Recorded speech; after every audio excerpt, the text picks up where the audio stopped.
சற்று முன் வெளியான தகவல். அரசு ஊழியர்களுக்கு ஒரு ஜாக்பாட் அடித்துவிட்டது. இனி கட்டணமின்றி ரூபாய் 1,00,00,000 வரை காப்பீடு பெறலாம். ஒரே கையெழுத்துதான். மிகப்பெரிய சலுகை. அது என்னன்னு சொல்ல பார்க்க போறோம். அதை பார்க்கறதுக்கு முன்னாடி நீங்க நம்ம சேனலை சப்ஸ்கிரைப் பண்ணாம இருந்தீங்கன்னா மறக்காம லைக் பண்ணிக்கோங்க, சப்ஸ்கிரைப் பண்ணிக்கோங்க. உங்க ஃப்ரெண்ட்ஸ் அண்ட் ஃபேமிலிக்கு தெரியப்படுத்தும் ஷேர் பண்ணிக்கோங்க. வீடியோவை கடைசி வரைக்கும் முழுமையா பாருங்க.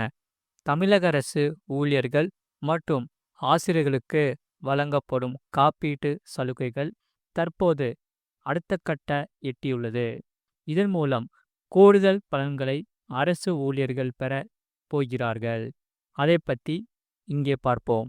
வங்கிகளும் தனியார் நிறுவனங்களும் வழங்கி வரும் காப்பீடு சேவைகளின் அவசியத்தை குறிப்பாக கொரோனா பேரிடருக்கு பிறகு பொதுமக்கள் பலமாக வியந்துள்ளன.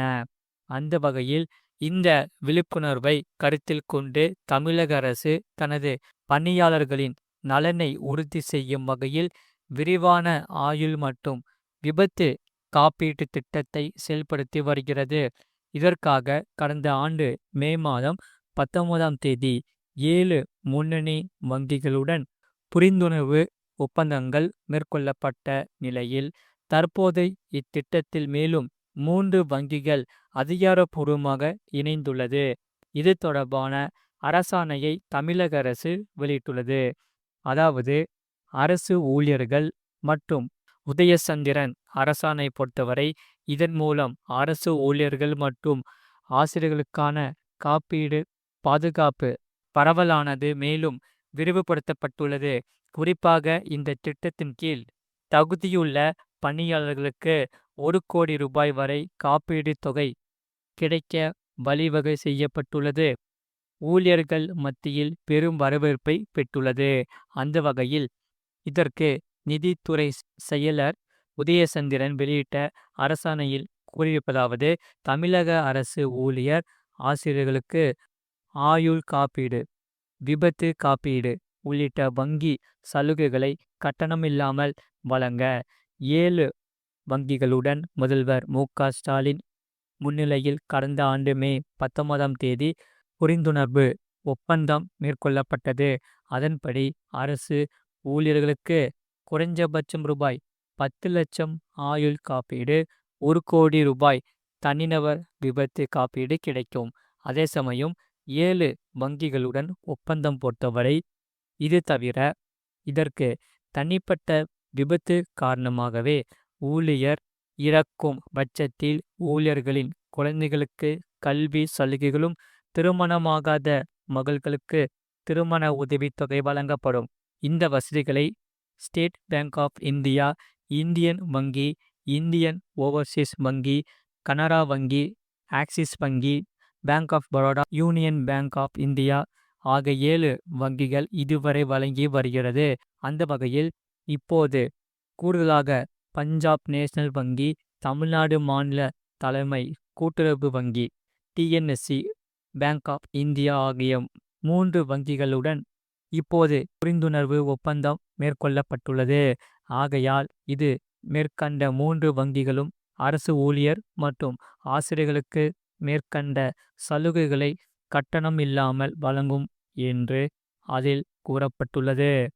அந்த வகையில் வழக்கமாக வங்கிகள் மற்றும் தனியார் நிறுவனங்களை காப்பீட்டு சலுகைகளுக்கு, அதாவது சேவைகளுக்கு குறிப்பிட்ட தொகையை கட்டணமாக வசூலிக்கும் நிலையில் தமிழக அரசின் இந்த புரிந்துணர்வு ஒப்பந்தத்தின்படி எவ்வித கூடுதல் கட்டணமின்றி அரசு ஊழியர்கள் விரிவான பாதுகாப்பு பலன்களை பெறுகிறார்கள் என்பது கூடுதல் விஷயமாகும்.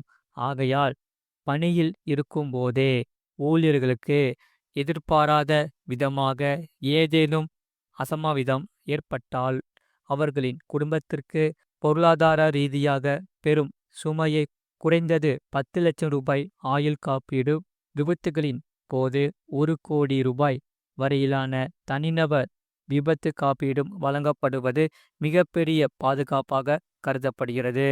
ஆகையால் இந்த திட்டமானது வெறும் நிதி உதவியோடு மட்டும் நின்றுவிடாமல் விபத்து காரணமாக ஒரு ஊழியர் உயிரிழக்க நேரிட்டால் அவரது குழந்தைகளின் வருங்காலத்தையும் கருத்தில் கொள்கிறது. ஆகையால் ஊழியரின் குழந்தைகளுக்கு தேவையான கல்வி சலுகைகள் மற்றும் திருமணமாகாத மகள்கள் இருந்தால் அவர்களின் திருமணத்துக்கான நிதி உதவி போன்ற கூடுதல் பலன்களும் இதில் சேர்க்கப்பட்டுள்ளது. மேலும் மாநிலம் முழுவதும் உள்ள அரசு ஊழியர்கள் தங்களுக்கு விருப்பமான அல்லது ஏற்கனவே கணக்கு வைத்துள்ள வங்கிகள் மூலம் இந்த 1 கோடி ரூபாய் மதிப்பிலான விரிவான காப்பீட்டு பலன்களை எளிதாக பெற முடியும் என்பது குறிப்பிடத்தக்கது. மறக்காம நீங்க லைக் பண்ணிக்கோங்க, சப்ஸ்கிரைப் பண்ணிக்கோங்க. அதே சமயம் சொந்த வீடு வாங்க வேண்டும் என்று நினைப்பவர்கள் கவனத்திற்கு, நீங்கள் சொந்தமாக ஒரு வீடு வாங்க திட்டமிட்டிருந்தால் வீடு வாங்குவதற்கு முன் இந்த விஷயத்தில் மிகவும் கவனமாக இருக்க வேண்டும். அனைவருக்குமே சொந்தமாக ஒரு வீடு இருக்க வேண்டும் என்ற கனவு இருக்கும். அந்த வகையில் இது வெறும் கனவு மட்டுமல்ல, பல வருட கடின உழைப்புக்கு கிடைக்கும் பரிசாகும். வீடு வாங்க வேண்டும் என்ற கனவு பலர் கனவாகவே போய்விடுகிறது. அந்த வகையில் வீடு வாங்கும்போது சில முக்கியமான விஷயங்களை இங்கே பார்ப்போம். வீடு வாங்கும்போது முதலில் சரிபார்க்க வேண்டியது வீடு அல்லது நிலத்தை விற்கும் நபருக்கே அல்லது கட்டுமான நிறுவனக்கோ செல்லுபடியாகும் உரிமைகள் உள்ளதா என்று பார்க்க வேண்டும். சொத்தின் உரிமை சரிபார்ப்பு உங்களுக்கு பாதுகாப்பு உத்தரவாதத்தை வழங்கும். இந்த சரிபார்ப்பு செய்யப்படாவிட்டால் சொத்து உரிமை தொடர்பான சிக்கல்கள் அல்லது சர்ச்சைகள் எதிர்காலத்தில் வரலாம் என்பதை நினைவில் கொள்ளவும். நீங்கள் ஒரு செகண்ட் ஹால் அல்லது மறு விற்பனை செய்யப்படும் வீட்டை வாங்குகிறீர்கள் என்றால் முதல் உரிமையாளரிடமிருந்து தற்போதைய உரிமையாளர் வரை முழுமையான பதிவை, அதாவது ஆவணங்களை சரிபார்ப்பது மிகவும் முக்கியம். இது அந்த சொத்து யாருக்கு எப்போது எந்த நிபந்தனைகளின் கீழ் விற்கப்பட்டது என்பதை காட்டும். அவ்வாறு பார்த்தால் மோசடி, உரிமைகோரல்கள் மற்றும் எதிர்கால தகராறுகளிடமிருந்து பாதுகாத்து கொள்ள முடியும்.